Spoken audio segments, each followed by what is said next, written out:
ಇಂದು ನನಗೆ ಡೆಂಗ್ಯೂ ಬಂದಿದೆ.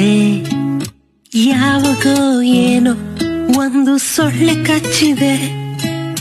ನಾನು ಏನು ತಪ್ಪು ಮಾಡಿದೆ? ನನಗೆ ಯಾಕೆ ಈ ಡೆಂಗ್ಯೂ ಬಂದಿದೆ?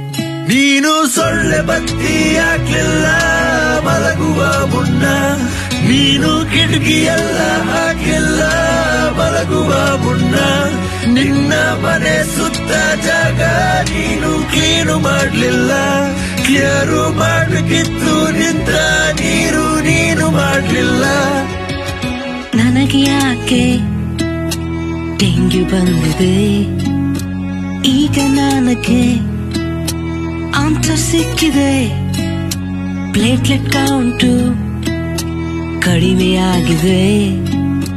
ಕೊನೆಗೂ ನನಗೆ ಬುದ್ಧಿ ಬಂದಿದೆ.